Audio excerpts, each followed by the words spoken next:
Halo teman-teman, apa kabar semuanya? Semoga semuanya baik-baik saja, sehat walafiat ya. Eh, Teman-teman, di masa pandemi COVID ini kita tahu sekarang pengajaran itu wajib kita lakukan secara daring atau online ya. Kecuali dalam hal tertentu itu bisa kita lakukan secara langsung ya. Oke, saya langsung saja. Kali ini saya coba akan menjelaskan salah satu materi dari hukum internasional. Dan pada kali ini yang saya akan jelaskan tentang materi pengertiannya serta ruang lingkupnya. Ya. Oke, tanpa memperpanjang kata, saya akan mulai saja ya teman-teman. Mengenai pengertian.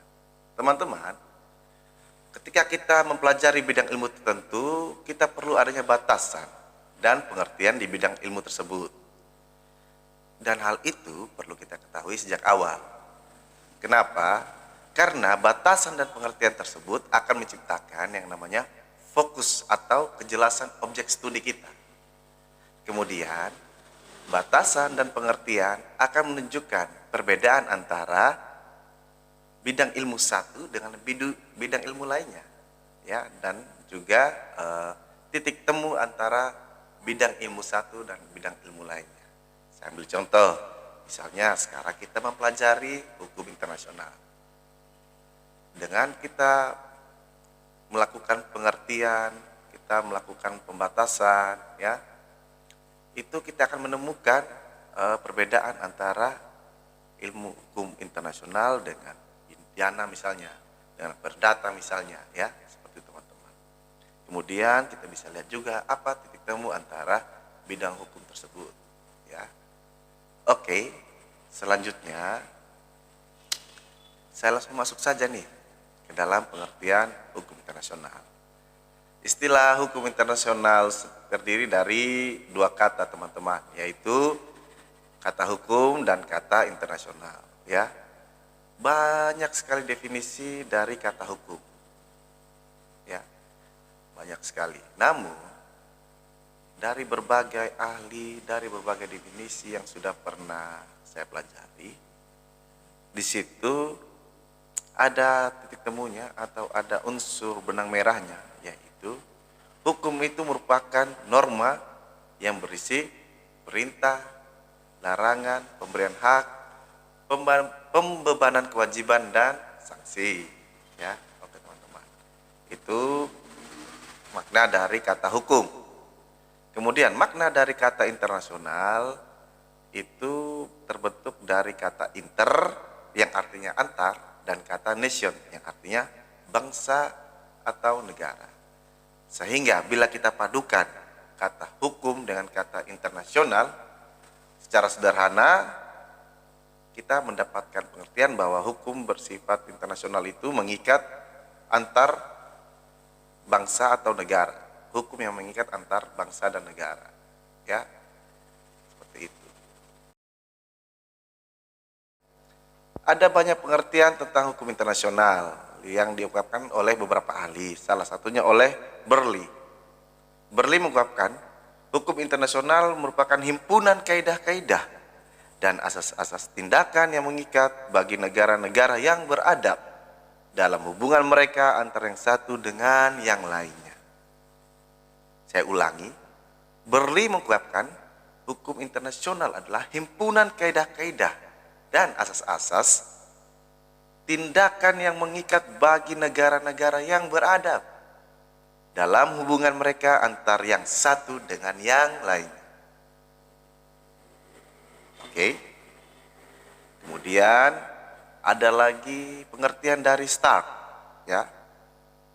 Stark mengungkapkan bahwa hukum internasional merupakan aturan-aturan perilaku yang mengikat negara-negara, mengatur berfungsinya organisasi-organisasi internasional, mengatur hubungan organisasi internasional yang satu dengan yang lainnya, mengatur hubungan organisasi internasional dengan negara-negara dan individu, dan aturan-aturan hukum tertentu yang bertalian dengan individu dan satuan-satuan bukan negara, sejauh hak dan kewajiban mereka merupakan kepentingan masyarakat internasional.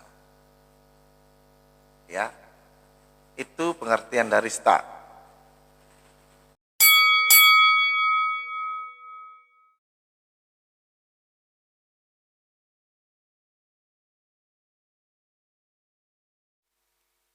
Oke, baik. Selanjutnya teman-teman, kita akan lanjutkan mengenai unsur penting dalam definisi hukum internasional. Ya, sebelumnya tadi kita sudah menyimak beberapa definisi tentang hukum internasional secara umum. Ya, unsur terpenting dalam definisi hukum internasional ada dua. Yang pertama itu berkaitan dengan normanya, teman-teman. Ya, normanya itu berisikan perintah, larangan, hak dan kewajiban, keabsahan dan ketidakabsahan. Dan yang kedua, unsur yang kedua tadi yaitu ditujukan pada subjek hukum dalam lingkup internasional. Pada sesi selanjutnya akan saya jelaskan mengenai apa saja yang termasuk subjek hukum internasional, teman-teman. Ya. Kemudian, ilmu hukum internasional memiliki kaitan erat dengan bidang ilmu lainnya. Saya beri contoh seperti hubungan internasional, politik internasional, sejarah dunia atau sejarah internasional, dan ekonomi internasional. Jadi itu teman-teman, saya ulangi, ada unsur terpenting dalam hukum internasional, yaitu pertama berkaitan dengan norma, yang kedua ditujukan pada subjek hukumnya dalam lingkup internasional. Dan selanjutnya hukum internasional memiliki kaitan erat juga dengan bidang ilmu lain seperti hubungan internasional, itu ada pada fakultas FISIP biasanya, ya. Kemudian ada politik internasional, ada sejarah dunia dan ekonomi internasional. Oke. Selanjutnya teman-teman, masih dalam ruang lingkup, meskipun hukum internasional ini memiliki objek studi yang mirip dengan hubungan internasional, namun ada titik fokus perbedaan, teman-teman. Kalau di ilmu hukum itu fokusnya ya terhadap hukumnya, ya, persoalan-persoalan tentang perintah, larangan, hak dan kewajiban serta keabsahan dan ketidakabsahan, ya, dan konsekuensi dari pelanggaran, yaitu berupa sanksi. Itu dia. Ilmu hukum fokusnya di situ. Sama seperti cabang ilmu hukum lainnya, hukum internasional juga merupakan disiplin ilmu yang bersifat preskriptif Solnwissenschaft, atau yang menyatakan tentang apa yang seharusnya atau lebih halus lagi yang seyogyanya dilakukan dalam tataran internasional. Kemudian hukum internasional termasuk cabang ilmu hukum yang relatif masih muda, teman-teman, karena hukum internasional ini baru muncul sekitar pada abad ke-16, ya, setelah Masehi. Walaupun masih muda, ya, cabang ilmu hukum ini mempunyai perkembangan yang paling pesat di antara ilmu hukum yang lainnya, ya. Sehingga banyak sekali cabang-cabang ilmu yang tumbuh atau berkembang dari hukum internasional ini, teman-teman. Oke. Selanjutnya masih dalam ruang lingkup, hukum internasional ini berbeda dengan hukum perdata internasional, ya. Kenapa? Karena sifat dari hukum internasional ini yaitu bersifat publik, sedangkan hukum perdata internasional ini bersifat privat. Hal lainnya, ya, hukum internasional ini mengatur hubungan publik subjek hukum internasional, sedangkan hukum perdata internasional adalah bagian dari hukum nasional, teman-teman, yang mengatur hubungan perdata yang mengandung unsur asing. Nanti teman-teman akan dapatkan mata kuliah hukum perdata internasional sekitar semester 6, semester 7 nanti, ya.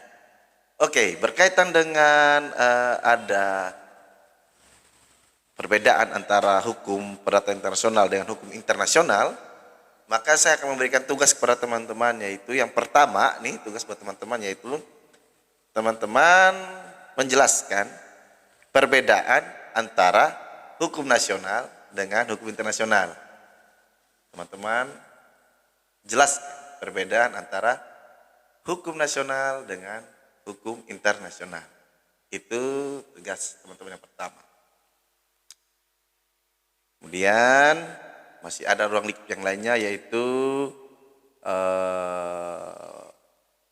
dari hukum internasional ini, cabang-cabangnya ya. Ada hukum perjanjian internasional yang nanti juga teman-teman akan pelajari. Ada hukum diplomatik dan konsuler, ada hukum udara dan ruang angkasa, hukum humaniter internasional, hukum organisasi internasional.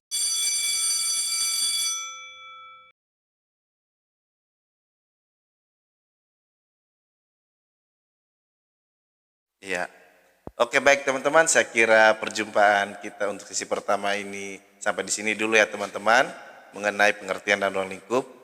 Selanjutnya nanti saya akan jelaskan mengenai subjek hukum internasional pada sesi selanjutnya ya. Oke teman-teman, cintailah perdamaian, jagalah persatuan, dan jangan lupa jauhi narkoba. Oke, itu untuk saya undur diri teman-teman. Bye-bye.